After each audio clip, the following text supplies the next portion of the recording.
कैसे हैं आप सब लोग। उम्मीद करता हूँ आप सब लोग ठीक होंगे और अच्छी तरीके से अपनी पढ़ाई को कर रहे होंगे। स्टूडेंट्स, मैंने एक लेक्चर सीरीज़ स्टार्ट की थी जिसमें हम the protection of children from sexual offences act 2012 इस सब्जेक्ट को हम पढ़ रहे थे।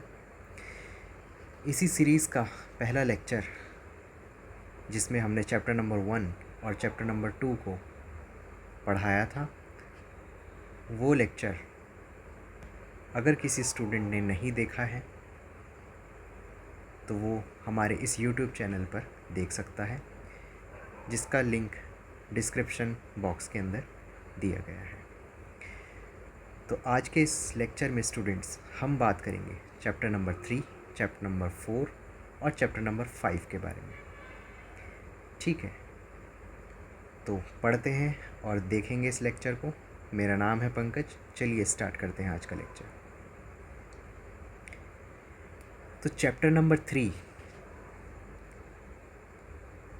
जो कि बात करता है use of child for pornographic purpose, मतलब चिल्ड्रन का इस्तेमाल किया जाना किस चीज़ के लिए? पोर्नोग्राफिक पर्पस के लिए। ठीक है, इस चैप्टर के अंदर आपके 3 सेक्शन होने वाले हैं। सेक्शन नंबर 13, सेक्शन नंबर 14 और आपका सेक्शन नंबर 15। सेक्शन नंबर 13 जो है वो बात करता है use of child for pornographic purpose के बारे में। सेक्शन नंबर 14 जो है वो बात करता है punishment for use of child for pornographic purpose के बारे में। और सेक्शन नंबर 15 जो कि बात करता है punishment for storage of pornographic material involving child. तो देखते हैं सेक्शन नंबर 13 के बारे में। Use of child for pornographic purpose, मतलब बच्चे का इस्तेमाल किया जाना फॉर पोर्नोग्राफिक पर्पस। बच्चे का इस्तेमाल कैसे किया जाएगा, किस चीज़ के लिए किया जाएगा और क्यों किया जाएगा, उसके बारे में सेक्शन नंबर 13 के अंदर बताया गया है। तो सेक्शन नंबर 13 में लिखा है whoever use any child in any form of media for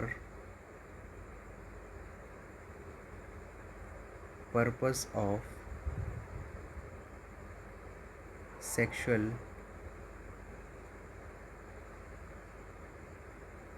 gratification, मतलब कोई भी इंसान अगर किसी बच्चे का इस्तेमाल कर रहा है किसी भी मीडिया के फॉर्म में, किस चीज़ के लिए? For the purpose of sexual gratification, sexual gratification के पर्पज़ के लिए उस बच्चे का इस्तेमाल कर रहा है। और वो इस्तेमाल कैसे कर रहा है, वो इन पॉइंट्स के अंदर पढ़ेंगे। अच्छा स्टूडेंट, ध्यान दीजिए, यहाँ पर मीडिया एक वर्ड आया है। तो मीडिया से आपका मतलब है कोई भी टाइप का मीडिया, जैसे कि एड, जैसे कि प्रिंट मीडिया, और जैसे कि इलेक्ट्रॉनिक फॉर्म का मीडिया, जिसको हम डिजिटल मीडिया के नाम से भी जानते हैं। इलेक्ट्रॉनिक और डिजिटल मीडिया। ठीक है स्टूडेंट्स, तो कोई भी ऐसा इंसान जो कि बच्चे का इस्तेमाल कर रहा है in any form of media for purpose of sexual gratification, और बच्चे का इस्तेमाल कैसे कर रहा है? जिसमें कि बच्चे का रिप्रेजेंटेशन हो, representation of child's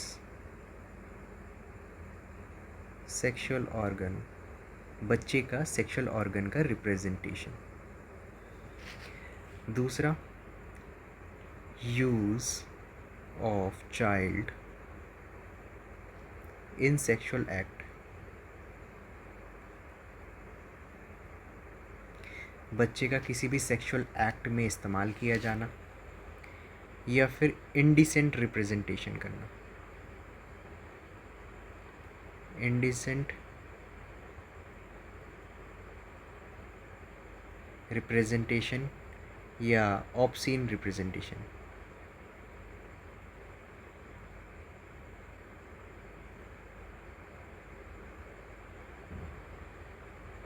of child. ठीक है, तो ये सारा कॉन्स्टिट्यूट करता है आपका ऑफेंस अंडर सेक्शन 13। ठीक है, तो सेक्शन 13 बेसिकली क्या बात कर रहा है कि कोई भी ऐसा इंसान जो कि बच्चे का इस्तेमाल कर रहा है in any form of media for the purpose of sexual gratification. Media से मतलब है यहाँ पर aid, print media, digital media और इलेक्ट्रॉनिक फॉर्म का मीडिया, जिसमें कि बच्चे का सेक्सुअल ऑर्गन का रिप्रेजेंटेशन हो रहा है, बच्चे का इस्तेमाल किया जा रहा है किसी भी सेक्सुअल एक्टिविटी के अंदर, या फिर बच्चे का ऑब्सीन या फिर इंडिसेंट रिप्रेजेंटेशन किया जा रहा है, तो वहाँ पर वो पर्सन जो है वो ऑफेंस कमिट कर रहा है अंडर सेक्शन 13 ऑफ पॉक्सो। ठीक है स्टूडेंट्स, तो अब हम बात करेंगे सेक्शन 14 के अंदर। तो सेक्शन 14 में बात की गई है कि punishment for use of child for pornographic purpose, मतलब सेक्शन 13 के अंदर किया गए ऑफेंस के पनिशमेंट क्या होगी। तो अगर हम बात करें कि इसकी पनिशमेंट क्या होगी, तो इसकी पनिशमेंट है students minimum 5 years plus fine. ठीक है, लेकिन अगर कोई ऐसा व्यक्ति है जिसने कि सेक्शन 13 का ऑफेंस कमिट किया और फिर दोबारा से उसने सेक्शन 13 का ऑफेंस दोबारा कमिट कर दिया, तो सेकंड चांस पे, सेकंड इवेंट पे उस पर्सन को कितनी पनिशमेंट दी जाएगी? उस पर्सन को दी जाएगी पनिशमेंट ऑन सेकंड चांस, उस पर्सन को पनिशमेंट दी जाएगी students minimum 7 years plus fine. ठीक है, और भी अगर कोई ऐसा व्यक्ति है जो कि आपके चैप्टर नंबर 2 के सेक्शन 3, सेक्शन 5, सेक्शन 7 और सेक्शन 9 के ऑफेंस के लिए बच्चों का इस्तेमाल किया जा रहा है, तो उसमें भी पनिशमेंट आपकी ये वाली ही दी जाएगी। ओके स्टूडेंट्स, नेक्स्ट अब हम चलेंगे सेक्शन नंबर 15 के ऊपर, जो कि बात करता है आपका punishment for storage of pornographic material involving a child. मतलब पोर्नोग्राफिक मटेरियल का स्टोर किया जाना, वो पोर्नोग्राफिक मटेरियल जिसमें बच्चों से रिलेटेड कंटेंट बनाया गया है, तो उस पोर्नोग्राफिक मटेरियल का स्टोर करने की पनिशमेंट क्या होगी, वो आपके सेक्शन नंबर 15 के अंदर दिया गया है। तो सेक्शन नंबर 15 को स्टूडेंट्स मैं 3 पार्ट्स में कैटेगराइज कर दूंगा। तो पहला पॉइंट जो इसको ये बताता है कि any person who store, possess the porn content and fails to delete, destroy,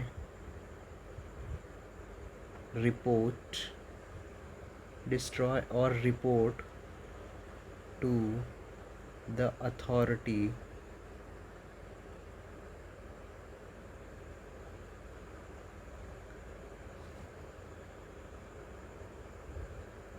and store that content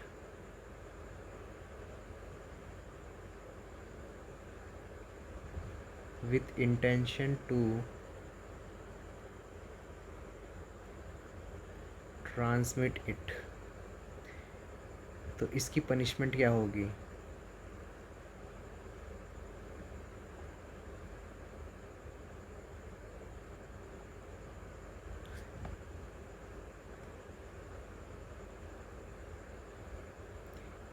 punished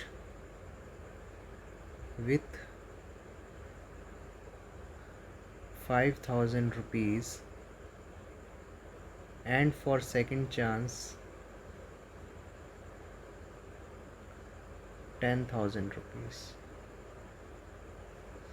ठीक है, तो पहला पॉइंट बेसिकली क्या बता रहा है कि एनी पर्सन, कोई भी ऐसा व्यक्ति है जो कि स्टोर कर रहा है या अपने पोजीशन में उसने ऐसा पॉर्न का कंटेंट रखा हुआ है जो कि चाइल्ड को से रिलेटेड पॉर्न कंटेंट बनाया गया है, और उसी पॉर्न के कंटेंट को वो डिलीट, डिस्ट्रॉय या अथॉरिटी को रिपोर्ट करने से चूक जाता है, फेल हो जाता है, और साथ ही साथ उस कंटेंट को ट्रांसमिट करने के पर्पस से रखा गया था, तो उस पर्सन को पनिशमेंट दी जाएगी with 5,000 rupees.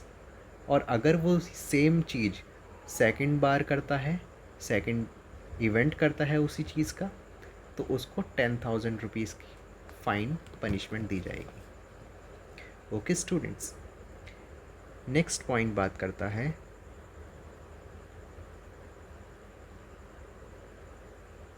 Any person who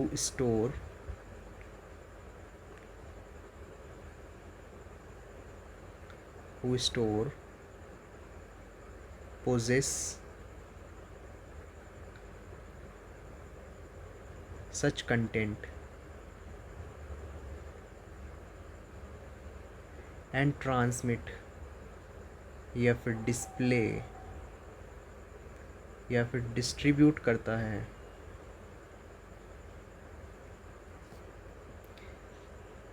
तो उस पर्सन की पनिशमेंट क्या होगी?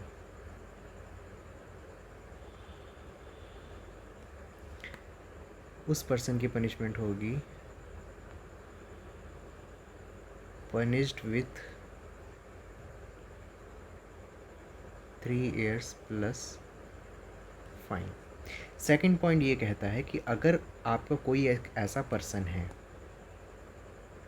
जो कि ऐसे सच कंटेंट को, मतलब पॉर्नोग्राफिक मटेरियल जो कि बच्चों से रिलेटेड है, तो ऐसे कंटेंट को अगर वो अपने पास रख रहा है और उसको रखने का पर्पज़ यही था कि या तो वो उस कंटेंट को ट्रांसमिट कर दे या फिर उस कंटेंट को डिस्प्ले कर दे, कहीं दिखा दे किसी को सोशल मीडिया प्लेटफॉर्म पर, या पब्लिश कर दे कहीं, या फिर उसको डिस्ट्रीब्यूट कर दे, सेंड कर दे कहीं जीमेल पे, व्हाट्सएप पे, या किसी भी मीडिया के द्वारा उसको डिस्ट्रीब्यूट कर दे, तो उस पर्सन को पनिशमेंट दी जाएगी punishment of imprisonment of 3 years plus fine. Okay students, third point आपका सेक्शन नंबर 15 के अंदर ये कहता है कि any person who store, possess for commercial purpose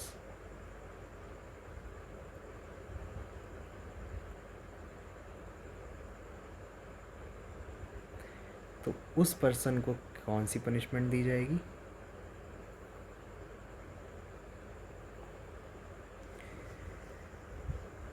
students, उस पर्सन को पनिशमेंट दी जाएगी punished with 3 to 5 years plus fine.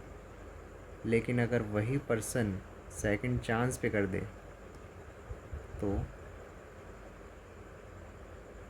on second chance it's 5 years minimum to 7 years maximum plus fine.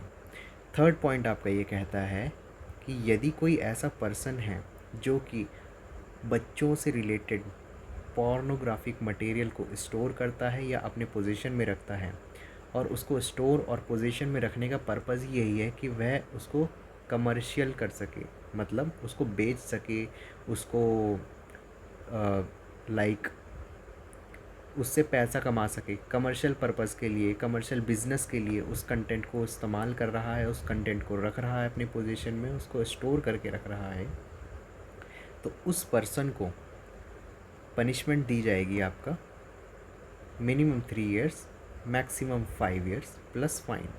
और अगर वही पर्सन सेम चीज़, सेम ऑफेंस अगर वो दोबारा कर रहा है तो उसको मिनिमम 5 इयर्स और मैक्सिमम 7 इयर्स पनिशमेंट दी जाएगी, और साथ ही साथ फ़ाइन भी इम्पोज किया जाएगा। ठीक है स्टूडेंट्स, आगे बढ़ते हैं। नेक्स्ट है आपका चैप्टर नंबर 4, जो कि बात करता है आपका अबेटमेंट और attempt of the sexual offences. Abetment और attempt of sexual offences. Sexual offences कौन से ऑफेंसेस स्टूडेंट्स? सेक्सुअल ऑफेंसेस आपके वो ऑफेंसेस जो कि आपके section number 3, section number 5, section number 7, section number 9 और सेक्शन नंबर 11 में आपके पास यहाँ पर दिए गए हैं चैप्टर नंबर 2 के अंदर। ठीक है स्टूडेंट्स, तो उन्हीं सारे ऑफेंसेस को अबेट करना और उन्हीं सारे ऑफेंसेस को अटेम्प्ट करना, उनसे रिलेटेड जितनी भी सारी इंफॉर्मेशन है वो आपके चैप्टर नंबर 4 के अंदर हमारे पास दी गई है। तो चैप्टर नंबर 4 के अंदर आपके 3 सेक्शंस होंगे, section number 16, section number 17 and section number 18। तो सेक्शन नंबर 16 के अंदर हम बात करेंगे अबेटमेंट ऑफ एन ऑफेंस। अच्छा स्टूडेंट्स, ध्यान दीजिए ज़रा, अबेटमेंट वर्ड यहाँ पर आया है, अबेटमेंट। तो अबेटमेंट आपने कहाँ पर सुना है? अबेटमेंट का जो वर्ड है स्टूडेंट्स, वो आपका आईपीसी के अंदर दिया गया है। आईपीसी यानी इंडियन पिनल कोड 1860। ठीक है स्टूडेंट्स, आईपीसी के सेक्शन 107 के अंदर अबेटमेंट के बारे में बात की गई है। तो वही अबेटमेंट की जो डेफिनेशन दी गई है आईपीसी के अंदर 107 में, तो सेम डेफिनेशंस आपके सेक्शन नंबर 16 ऑफ पॉक्सो के अंदर भी दी गई है। मतलब सेम जो मीनिंग है अबेटमेंट का आईपीसी के अंदर, वही सेम मीनिंग आपका पॉक्सो में भी है। तो अगर आपको थोड़ा सा याद हो कि आईपीसी के अंदर इन्होंने अबेटमेंट की क्या डेफिनेशन दी गई थी, तो आईपीसी के अंदर इन्होंने 3 चीज़ों को एक्सप्लेन किया था स्टूडेंट्स। मैं आपको बताता हूँ। पहली जो चीज़ थी स्टूडेंट्स, वो थी आपकी इंस्टिगेशन।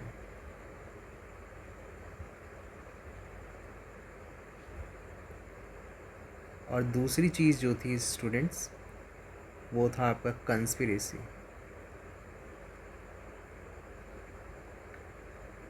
और तीसरा जो आपका बात की गई थी आईपीसी में, वो था आपका intentionally add.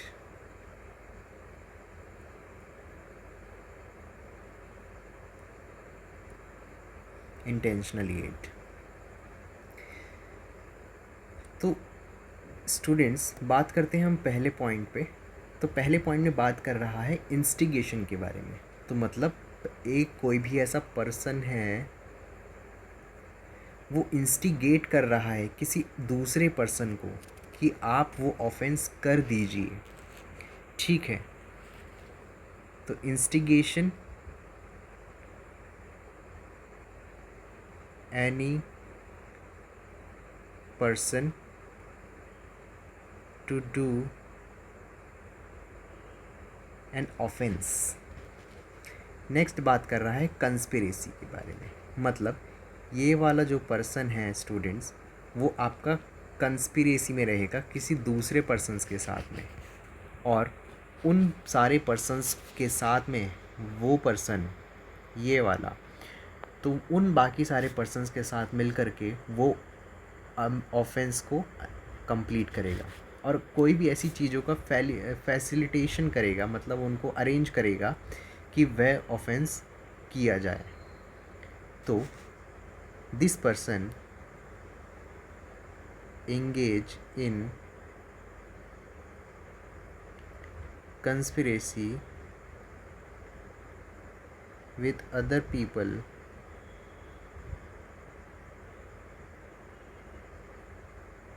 for doing offense।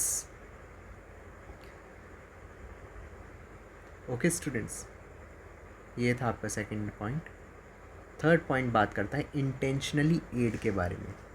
तो इंटेंशनली एड जो होगी इन स्टूडेंट्स, वो किसी इलीगल एक्ट के द्वारा आएगी, और इंटेंशनली जो एड होगी वो आपके ऑफेंस करने के लिए उस पर्सन को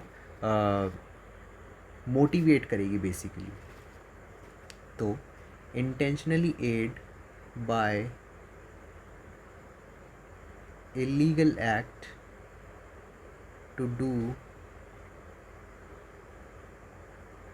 an offense।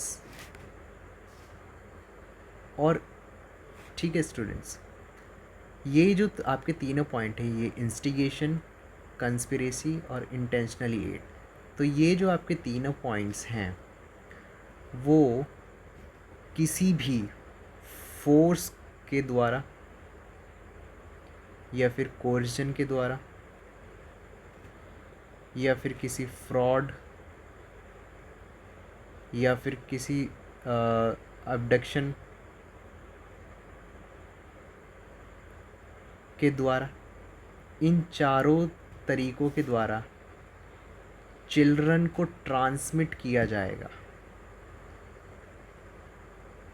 या चिल्ड्रन को हार्बर में रखा जाएगा।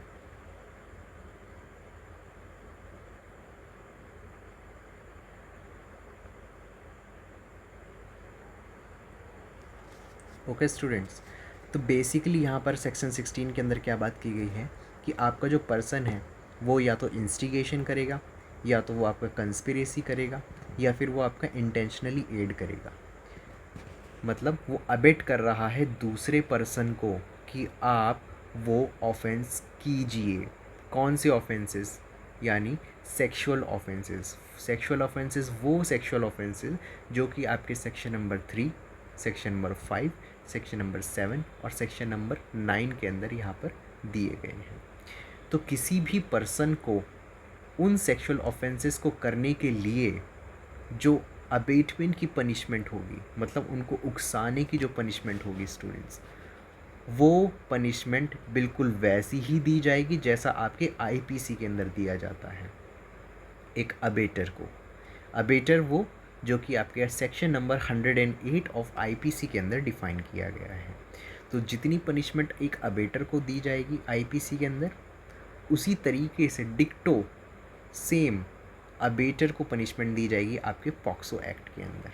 तो यहाँ पर आपके आईपीसी अप्लाई हो जाएगा।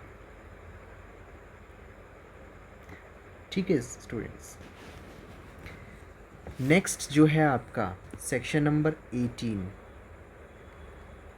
सेक्शन नंबर 18 स्टूडेंट्स बात करता है punishment for attempt to commit an offence. मतलब उन सेक्सुअल ऑफेंसेस को section number 3, section number 5, section number 7, section number 9 and section number 11, तो उन सारे सेक्सुअल ऑफेंसेस को अटेम्प्ट करने के लिए जो पनिशमेंट होगी वो कितनी पनिशमेंट दी जाएगी? तो इसकी जो पनिशमेंट है स्टूडेंट्स वो है आपका half period of the longest term of imprisonment plus fine. अब स्टूडेंट ज़रा थोड़ा ध्यान से समझो इस चीज़ को, क्योंकि ये थोड़ा सा कॉम्प्लेक्स है आपको समझने के लिए। यहाँ पर बात की गई है हाफ पीरियड के बारे में। हाफ पीरियड किस चीज़ का? Of the longest term of imprisonment plus fine. ठीक है, फाइन आपको क्लियर है, very good.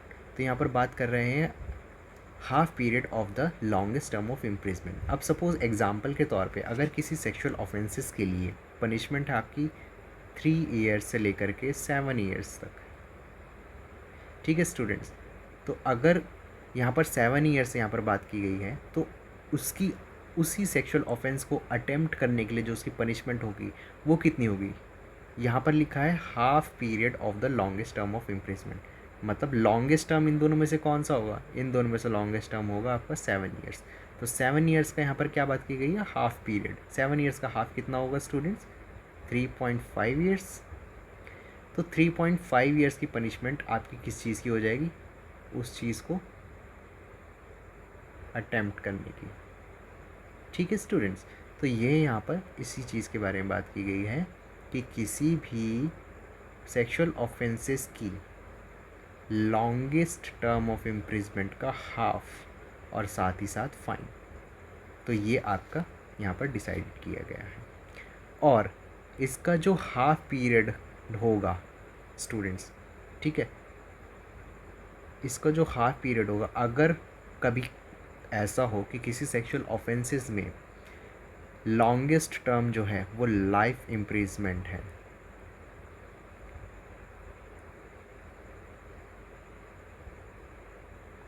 Life imprisonment is the longest term, तो उस केस में क्या होगा? तो उस केस में उस पनिशमेंट का कि क्या किया जाएगा स्टूडेंट्स? फ्रैक्शन किया जाएगा। फ्रैक्शन किया जाएगा स्टूडेंट्स। तो उस फ्रैक्शन को किसके अकॉर्डिंग किया जाएगा? उस फ्रैक्शन को किया जाएगा आपके इंडियन पीनल कोड के सेक्शन 57 के अकॉर्डिंग। तो इंडियन पीनल कोड के आईपीसी के सेक्शन 57 के अकॉर्डिंग उस लाइफ इम्प्रिजमेंट का फ्रैक्शन किया जाएगा। ठीक है स्टूडेंट्स, वो लाइफ इम्प्रिजमेंट जो कि आपके सेक्सुअल ऑफेंसेस में दी गई थी। फ्रैक्शन आपका कब किया जाएगा? जब उसी सेक्सुअल ऑफेंसेस को अटेम्प्ट किया जा रहा है किसी पर्सन के द्वारा। मतलब अगर कोई ऐसा व्यक्ति है जिसने कोई ऐसा सेक्सुअल ऑफेंस कमिट किया है जिसकी लॉन्गेस्ट टर्म ऑफ इम्प्रिजमेंट है लाइफ इम्प्रिजमेंट, तो आप लाइफ इम्प्रिजमेंट का हमको तो ये नहीं पता कि वो पर्सन जो है वो कितना लॉन्गेस्ट टाइम तक वो ज़िंदा हो सकता है। तो उस टाइम पे हम क्या करेंगे? उसकी लाइफ इम्प्रिजमेंट का हम फ्रैक्शन कर देंगे। अब फ्रैक्शन करने का जो प्रावधान हमारे पास है वो है आपके इंडियन पीनल कोड के सेक्शन नंबर 57 के अंदर दिया गया है स्टूडेंट्स। ठीक है, चलिए अब हम बात करेंगे चैप्टर नंबर 5, जो कि बात करता है आपका procedure for report of the case. ठीक है students, procedure for report of the case मतलब पॉक्सो के जो केस घटते हैं आपके, उन केसेस को रिपोर्ट करने का क्या प्रोसीजर होना चाहिए। ठीक है, तो सेक्शन नंबर 19 स्टूडेंट्स यहाँ पर बात करता है रिपोर्ट ऑफ केस के बारे में।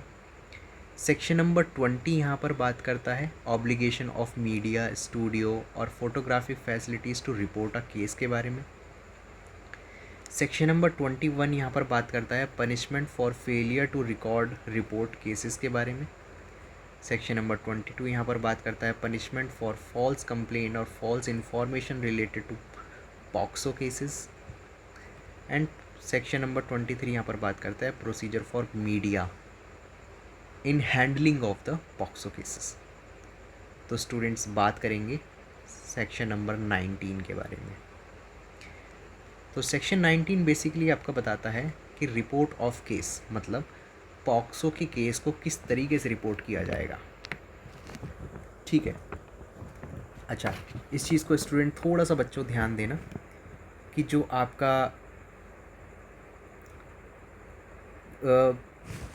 रिपोर्ट होगी, ठीक है, उसको किस तरीके से प्रेजेंटेशन की दिया जाएगा, किसको हैंड ओवर की जाएगी, और किसके द्वारा की जाएगी, वो सब आपका सेक्शन नंबर 19 के अंदर दिया गया है। तो कोई भी तो सेक्शन नंबर 19 के अंदर हम कुछ ऐसे पॉइंट्स पढ़ने वाले हैं, ठीक है। तो पहला पॉइंट जो होगा स्टूडेंट्स इसका होगा कि क्या इसको मतलब पॉक्सो के मैटर को क्या चाइल्ड के अलावा भी कोई दूसरा पर्सन रिपोर्ट कर सकता है, तो आंसर होगा यस। कोई भी ऐसा व्यक्ति जिसको कि पॉक्सो से रिलेटेड कोई भी इंफॉर्मेशन अगर मिलती है तो वो व्यक्ति भी आपका पॉक्सो के केसेस को रिपोर्ट कर सकता है। तो एनी पर्सन के अंदर हम चाइल्ड को भी इंक्लूड करेंगे। चाइल्ड खुद भी दे सकता है उस इंफॉर्मेशन को, including child. Any person who has knowledge that offense under section 3, 5, 7, 9, 11 has been committed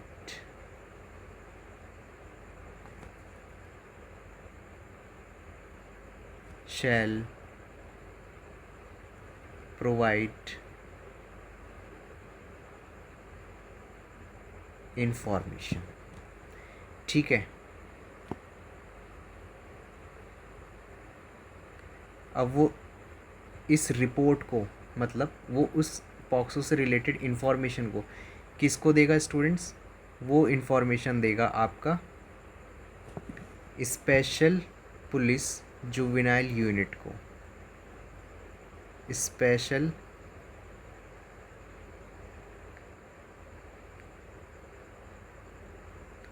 police juvenile unit को देगा, या फिर वो लोकल पुलिस को भी दे सकता है।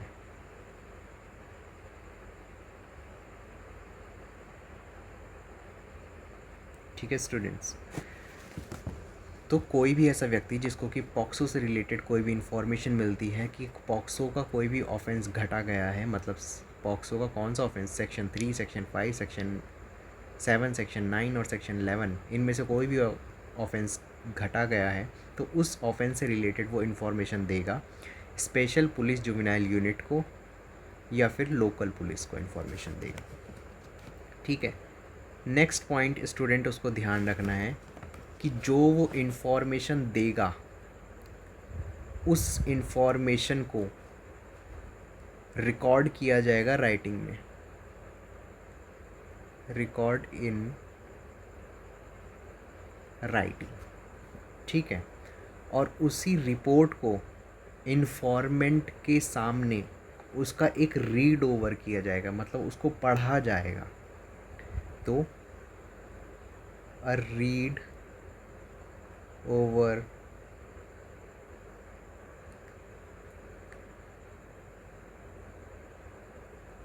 should be done in front of informant। ठीक है, और स्टूडेंट्स उस रिपोर्ट को जो है एक ऐसी लैंग्वेज में लिखा जाएगा, वो लैंग्वेज जो कि बच्चे को समझ में आनी चाहिए। ठीक है स्टूडेंट्स, वो लैंग्वेज जो कि बच्चे को समझ में आनी चाहिए। Report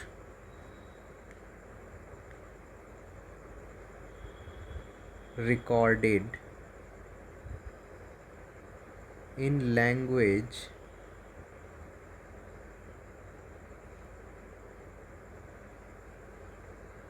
understandable to child।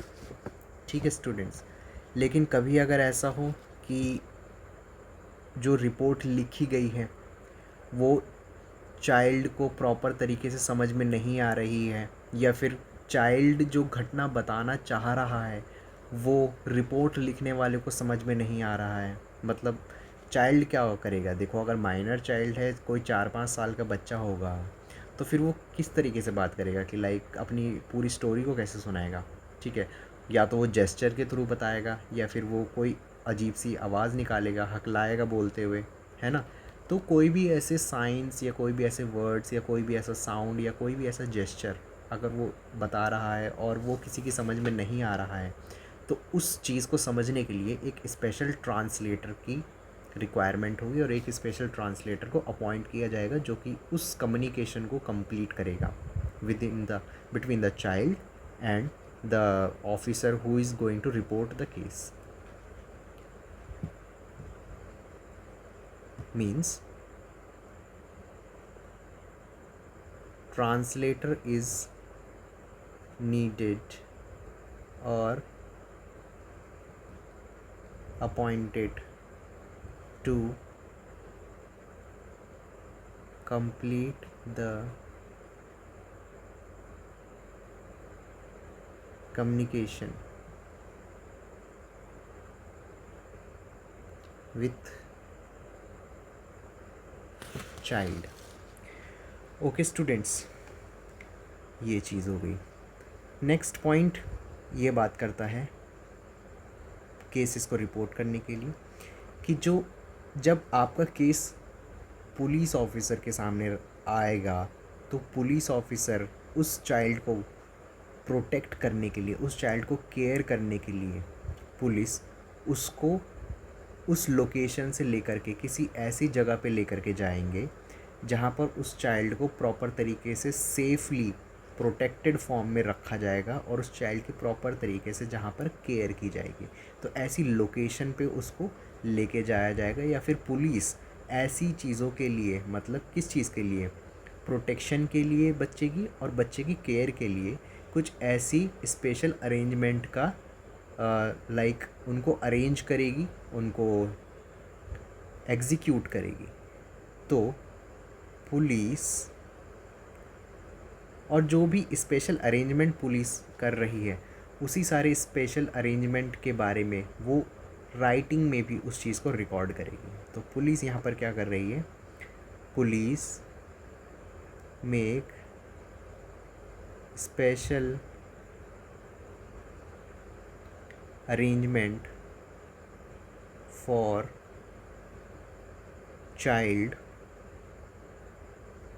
child's protection and care, and police shall record it in writing। Okay students, ठीक है। और भी कुछ पॉइंट्स हैं जैसे कि आपका पुलिस, अगर पुलिस के ये पॉक्सो से रिलेटेड कोई भी मैटर के बारे में पता चलता है तो पुलिस उस मैटर को रिपोर्ट करेगी, फर्दर आगे रिपोर्ट करेगी CWC यानी चाइल्ड वेलफेयर कमेटी के सामने उस मैटर को रिपोर्ट करेगी विद इन 24 आवर्स। 24 घंटे के अंदर अंदर पुलिस चाइल्ड वेलफेयर कमेटी के सामने उस पॉक्सो के मैटर की जानकारी देगी। और अगर चाइल्ड वेलफेयर कमेटी नहीं है तो स्पेशल कोर्ट जो होती हैं आपकी, उन स्पेशल कोर्ट्स के बारे में जानकारी देगी। और अगर किसी डिस्ट्रिक्ट के अंदर चाइल्ड वेलफेयर कमेटी भी नहीं है, स्पेशल कोर्ट भी नहीं है, तो फिर तब क्या, तो पुलिस उस पॉक्सो से रिलेटेड मैटर की जानकारी आपके कोर्ट ऑफ सेशन को देगी। ठीक है students,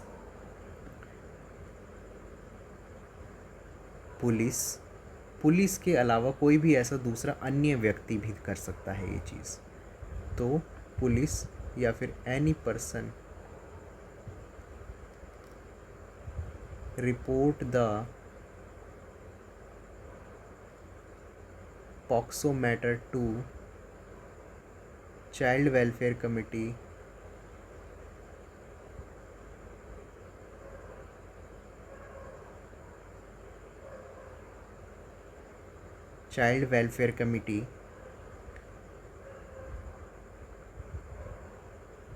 within 24 hours and special court, but if no special court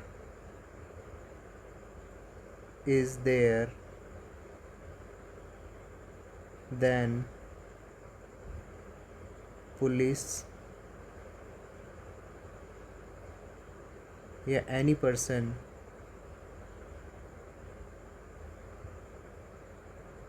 should report to court of session to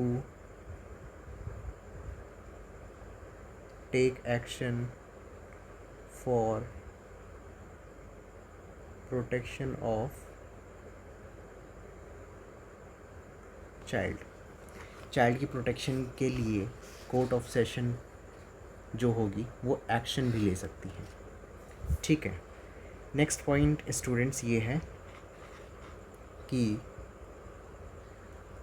अगर कभी ऐसा हो कि किसी इंसान को किसी भी पर्सन को अगर पॉक्सो से रिलेटेड कोई भी ऐसी जानकारी की मिलती है कि किसी भी एरिया में किसी भी पर्टिकुलर लोकेशन पे पॉक्सो कमिट किया गया है, ठीक है, और वो जाकर को उस इंफॉर्मेशन को स्पेशल पुलिस जुवेनाइल यूनिट को या फिर लोकल पुलिस को उस पॉक्सो के मैटर के बारे में बताता है, ठीक है, और पुलिस जल्दी से जल्दी कोग्निजेंस लेती है उसकी बात को सुनने के बाद और जाकर के उस मैटर के बारे में छानबीन करती है, इन्वेस्टिगेट करती है, और बाद में जाकर के पुलिस को ये पता चलता है कि वो इन्फॉर्मेशन जो थी पॉक्सो से रिलेटेड वो बिल्कुल गलत इन्फॉर्मेशन थी। तो क्या उस केस में जिस पर्सन ने पॉक्सो से रिलेटेड जो भी जानकारी दी थी, तो क्या उस पर्सन के ऊपर किसी भी सिविल या फिर क्रिमिनल प्रोसीडिंग्स को चलाया जाएगा? तो आंसर होगा नहीं, उस पर्सन के ऊपर किसी भी सिविल या फिर किसी भी क्रिमिनल प्रोसीडिंग को नहीं चलाया जाएगा, बिकॉज उस पर्सन ने जो इन्फॉर्मेशन दी थी स्पेशल पुलिस जुवेनाइल यूनिट को या फिर लोकल पुलिस को, वो उस पर्सन ने एक गुड फेथ में दी थी, ठीक है। तो उस गुड फेथ के पॉइंट को कंसिडर करने के बाद उस पर्सन को किसी भी सिविल या फिर क्रिमिनल प्रोसीडिंग के लिए लायबल नहीं बनाया जाएगा। और यही सेम केस एक चाइल्ड के लिए भी होता है कि क्या कोई छोटा बच्चा है जो कि पॉक्सो से रिलेटेड एक इन्फॉर्मेशन देता है और बाद में जाकर के पता चले कि वो इन्फॉर्मेशन गलत थी, तो उस बच्चे को भी, उस माइनर चाइल्ड को भी बिल्कुल भी लायबल नहीं बनाया जाएगा। तो यहाँ पर इस पॉइंट में हम लिखेंगे no person shall be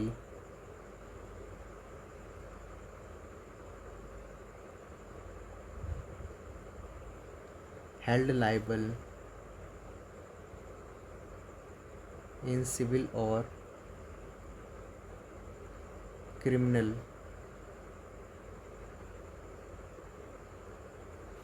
proceedings if he provide info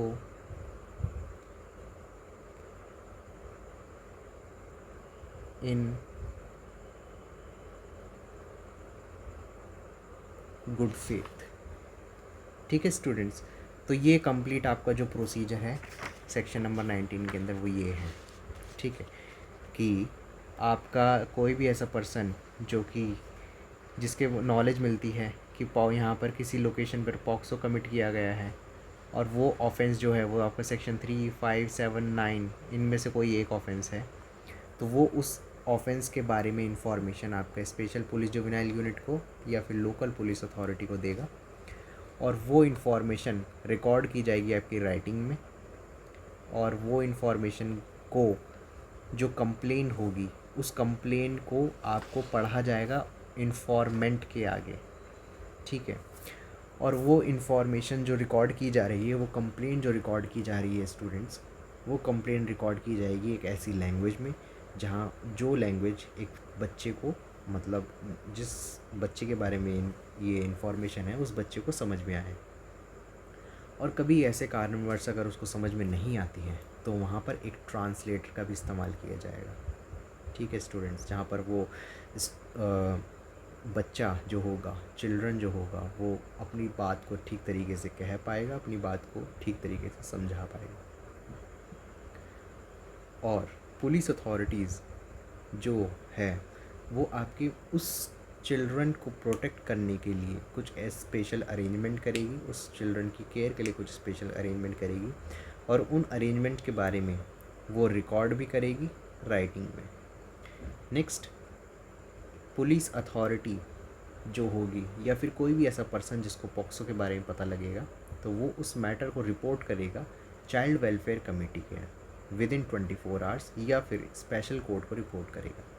लेकिन अगर कभी किसी एरिया में चाइल्ड वेलफेयर कमेटी या फिर स्पेशल कोर्ट नहीं है तो उस केस में वो पर्सन आपका कोर्ट ऑफ सेशन को अप्रोच करेगा और कोर्ट ऑफ सेशन को उस पॉक्सो मैटर के बारे में सारी जानकारी देगा, ताकि कोर्ट ऑफ सेशन उस ऑफेंस के अगेंस्ट में एक्शन ले सके और साथ ही साथ बच्चे की प्रोटेक्शन के लिए कुछ ना कुछ एक्शन ले ले। नेक्स्ट, कभी कोई ऐसा केस हो कि जहाँ पर किसी पर्सन या फिर कोई ऐसा चाइल्ड हो जो कि पॉक्सो से रिलेटेड इन्फॉर्मेशन देता है और बाद में जाकर के कहीं पता चले कि वो इन्फॉर्मेशन बिल्कुल गलत है, तो उस केस में किसी भी पर्सन को या किसी भी चाइल्ड को सिविल या क्रिमिनल प्रोसीडिंग के लिए लायबल नहीं बनाया जाएगा, बिकॉज उस पर्सन ने और उस चाइल्ड ने वो इन्फॉर्मेशन आपके गुड फेथ में दी थी। ठीक है स्टूडेंट्स, ये था आपका सेक्शन नंबर 19। तो अब हम बात करेंगे सेक्शन नंबर 20 के बारे में। ठीक है स्टूडेंट्स, सेक्शन नंबर 20 के बारे में अब हम बात करने वाले हैं।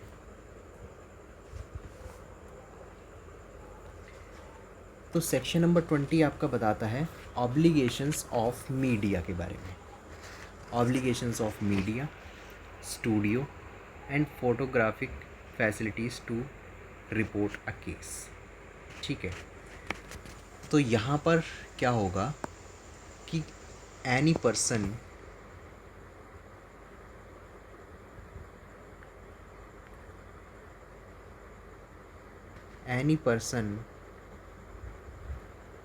of media, studio, club or any photographic facilities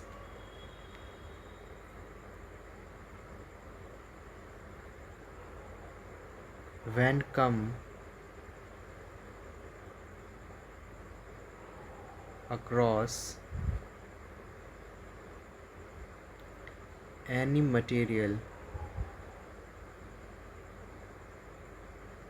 या object related to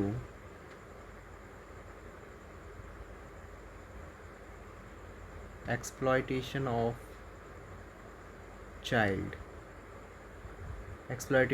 in relation to sexual manner। ठीक है, then such person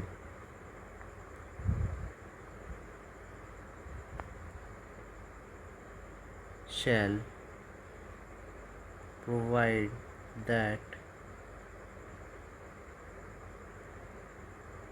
information to special police juvenile unit या फिर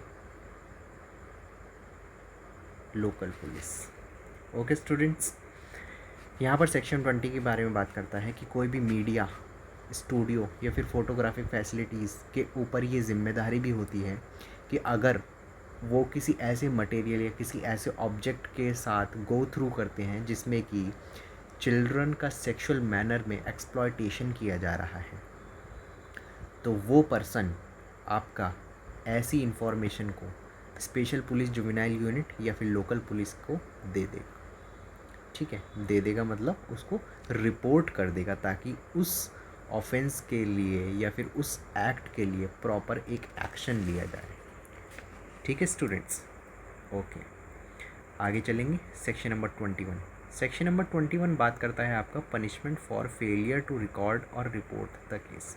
मतलब अगर कभी ऐसा हो कि जो पर्सन है वो आपका पॉक्सो से रिलेटेड मैटर को रिपोर्ट करने में फेल हो जाए, प्रॉपर तरीके से उसको रिपोर्ट ना करा पाए या उसको रिकॉर्ड ना करा पाए अंडर सेक्शन 20 और अंडर सेक्शन 19। ठीक है स्टूडेंट्स, तो तब क्या होगा, तो उस पर्सन को कितनी पनिशमेंट दी जाएगी, तो उस पर्सन को स्टूडेंट्स दी जाएगी punishment punished with imprisonment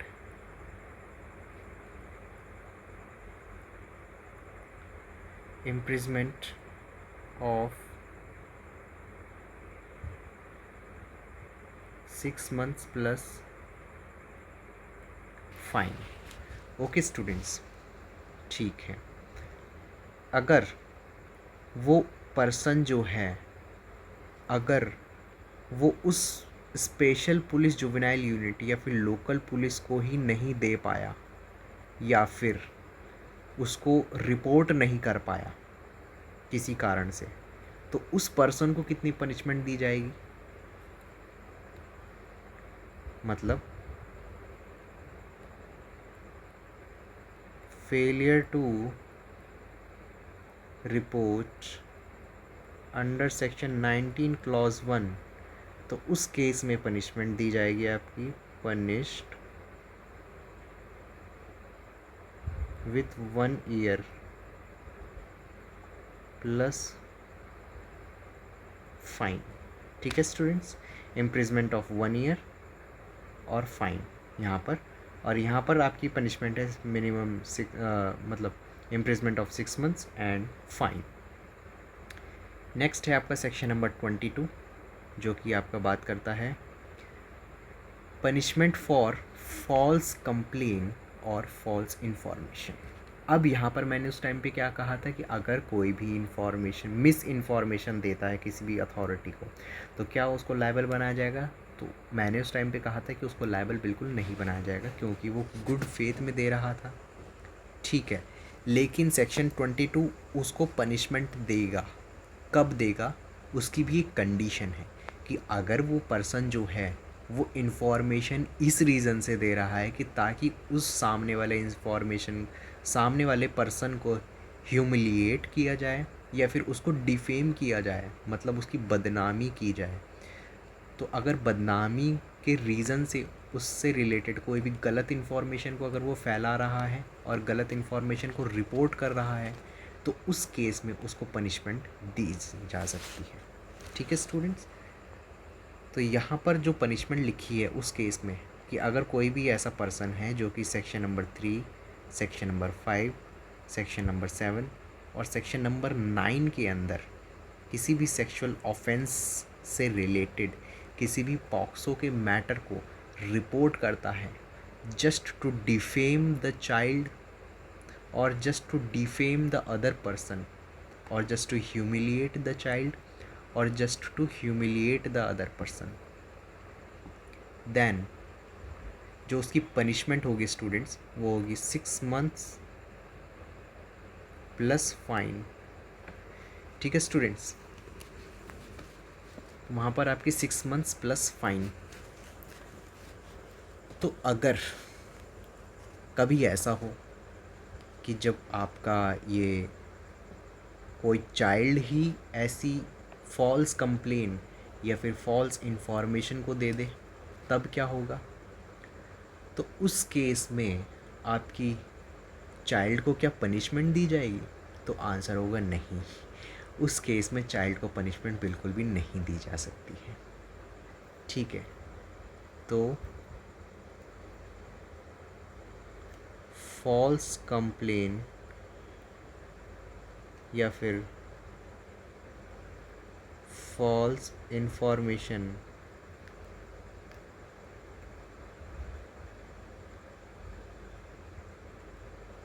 by child, तो उसको पनिशमेंट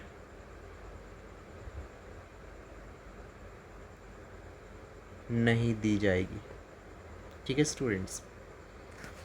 लेकिन अब कभी ऐसा हो, यहाँ पर तो हमने चाइल्ड की बात करी, लेकिन अगर चाइल्ड के अलावा कोई दूसरा अदर पर्सन है, अगर वो ऐसी हरकत करे, मतलब फॉल्स कंप्लेन दे रहा है या फिर फॉल्स इन्फॉर्मेशन दे रहा है रिलेटेड टू पॉक्सो, तो उस केस में क्या होगा? उस केस में उस पर्सन को मिलेगी 1 साल की सज़ा, means imprisonment of 1 year plus fine.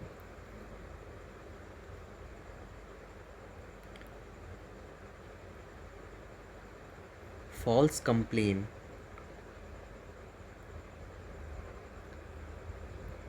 Other than child, तो उस केस में punished with 1 year plus fine. ठीक है स्टूडेंट्स, ओके। नेक्स्ट सेक्शन जो है आपका सेक्शन नंबर 23, जो कि बात करता है प्रोसीजर फॉर मीडिया के बारे में, मतलब प्रोसीजर ऑफ मीडिया के बारे में। ठीक है स्टूडेंट्स, तो देखिए क्या होता है कि अगर जब भी कोई पॉक्सो से रिलेटेड कोई घटना सामने आती है, ठीक है, तो मीडिया की भी कुछ जिम्मेदारियां होती हैं, जिनको उन जिम्मेदारियों को मीडिया चैनल्स को, न्यूज़पेपर वालों को निभाना चाहिए। ठीक है स्टूडेंट्स, तो कौन कौन सी ऐसी जिम्मेदारियां होंगी, कौन कौन सी ऐसी बातें होंगी, और उनसे रिलेटेड अगर कोई भी ब्रीच किया जाएगा तो क्या पनिशमेंट होगी और क्या चीज़ें हैं, वो आपके सेक्शन नंबर 23 ऑफ पॉक्सो के अंदर डिफ़ाइन किया गया है। ठीक है, तो मीडिया की कुछ जिम्मेदारी होंगी। पहले जिम्मेदारियों के बारे में बात करेंगे। जो पहली जिम्मेदारी स्टूडेंट्स इनकी है, वो होगी कि वो प्रोटेक्ट करेंगे रेपुटेशन को, protect the reputation and take care about right to privacy and confidentiality of information